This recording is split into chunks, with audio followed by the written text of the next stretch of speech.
আসসালামু আলাইকুম রহমতুল্লাহ। ওয়ালাইকুম ওয়ালাইকুম আসসালাম। আসসালাম রহমতুল্লাহ বারাকাতুহু। সে কোরআন মাজিদের মধ্যে আছে ওয়ালিল্লাহিল আসমাউল হুসনা ফাদউহু বিহা। জি তো এই নামের মানে এই আয়াতের পরিপ্রেক্ষিতে আল্লাহ রাব্বুল আলামিন যে নাম তিনি বলেছেন তার অথবা রাসূল সাল্লাল্লাহু আলাইহি ওয়াসাল্লামের হাদিসে যে সমস্ত নাম এসেছে সেই নাম জি দিয়ে আল্লাহ রাব্বুল আলামিনকে ডাকবো। তো যেমন আমরা জি বিভিন্ন বই পড়ে থাকি খুদা, তো এই খুদা বা এই টাইপের কিছু হুম নাম যদি থাকে সেগুলো কি ডাকতে পারবো এই নাম দিয়ে? জি, খুব সুন্দর প্রশ্ন ভাইয়ের। ওয়ালিল্লাহিল আসমাউল হুসনা ফাদউহু বিহা। আল্লাহ রাব্বুল আলামিন কোরআনে বলছেন যে আল্লাহ রাব্বুল আলামিনের কিছু পবিত্র নাম রয়েছে। তোমরা যখন আল্লাহকে ডাকবা তখন তোমরা সেই নামের মাধ্যম দিয়ে আল্লাহকে ডাকো। যেমন আল্লাহর নাম রয়েছে রহমান, আল্লাহর নাম রয়েছে রহিম, আল্লাহর নাম আরো রয়েছে। সুতরাং যখন আমরা আল্লাহকে ডাকবো তখন আমরা পবিত্র নাম দিয়ে ডাকবো। তার আমি বলি তোমারই তো আছে হাদিস এবং কোরআন, হাদিস এবং কোরআন।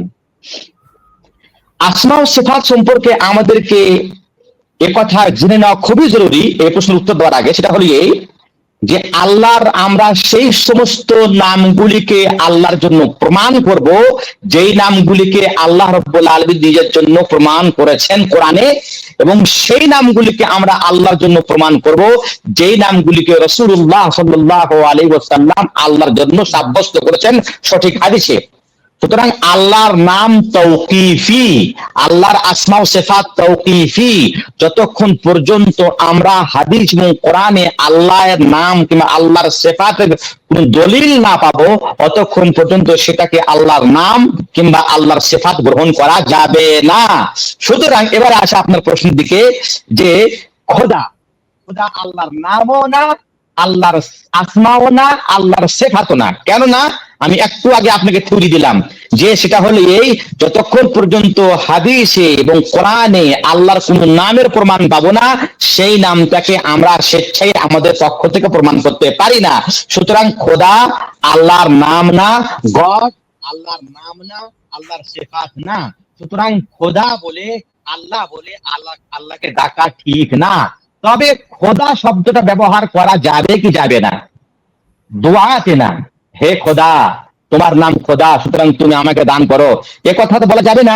কিন্তু মহফিলে মহফিলে মানুষকে বোঝানোর জন্য যদি আমরা বলি যে খোদা বলেছেন বা খোদা বলছেন বা খোদা সৃষ্টি করেছেন, তাহলে কি খোদা শব্দটা ব্যবহার করা যাবে কি যাবে না? দেখুন, একটা কথা হলো উত্তম হলো এই যে খোদা শব্দটা ব্যবহার করা যাবে না, দোয়াতে তো যাবেই না, সেটা শেষ হয়ে গেল, ক্লিয়ার। একটা হলো কি মানুষকে বোঝানোর জন্য খোদা শব্দ ব্যবহার করা যাবে না। কিন্তু যদি এমন কোন স্থানে পৌঁছে যান যেই স্থানে লোকেরা খোদা বললেই আল্লাহকে বুঝতে পারে, অন্য শব্দ দ্বারা বুঝতে পারে না, তো সেই মুহূর্তে উলামা কেরাম বলছেন বাবুল আখবারে আউসাউ। আল্লাহ রাব্বুল আলামিনের সম্পর্কে যখন আপনি কোনো খবর দেবেন, কোনো বার্তা দেবেন, কোনো আলোচনা করবেন, তাহলে সেই মুহূর্তে যদি আল্লাহ সম্পর্কে যদি খোদা না বলে যদি বুঝতে না পারে, তাহলে সেই ক্ষেত্রে আপনি খোদা বলতে পারেন। কিন্তু আমি মনে করি আজকের বাজারে বা আজকের দিনে খোদা না বললে যে আল্লাহকে কেউ বুঝতে পারবে না এমন কোন সমাজ আশা করি নেই। সুতরাং আমাদেরকে এই শব্দটা পরিত্যাগ করতে হবে। আমরাও যেহেতু এই ভাষাতে আমরা লেখাপড়া করেছি, সুতরাং আমাদের ভাষাতেও অনেক সময় খোদা শব্দটা ব্যবহার হয়ে যায়, কিন্তু এটা অনিচ্ছাকৃত। আমরা কোনদিন চাই না বা ইচ্ছা করি না, কিন্তু অনিচ্ছাকৃত মুখ দিয়ে বের হয়ে যায় খোদা শব্দটা। আমাদের উচিত হবে এই শব্দটাকে ছেড়ে দেওয়া, পরিত্যাগ করা এবং আল্লাহ রহমান রহিম যেগুলো নাম আল্লাহর প্রমাণ আছে সেগুলোকে ব্যবহার করা এবং সেগুলোর মাধ্যম দিয়ে আল্লাহকে ডাকা। জি।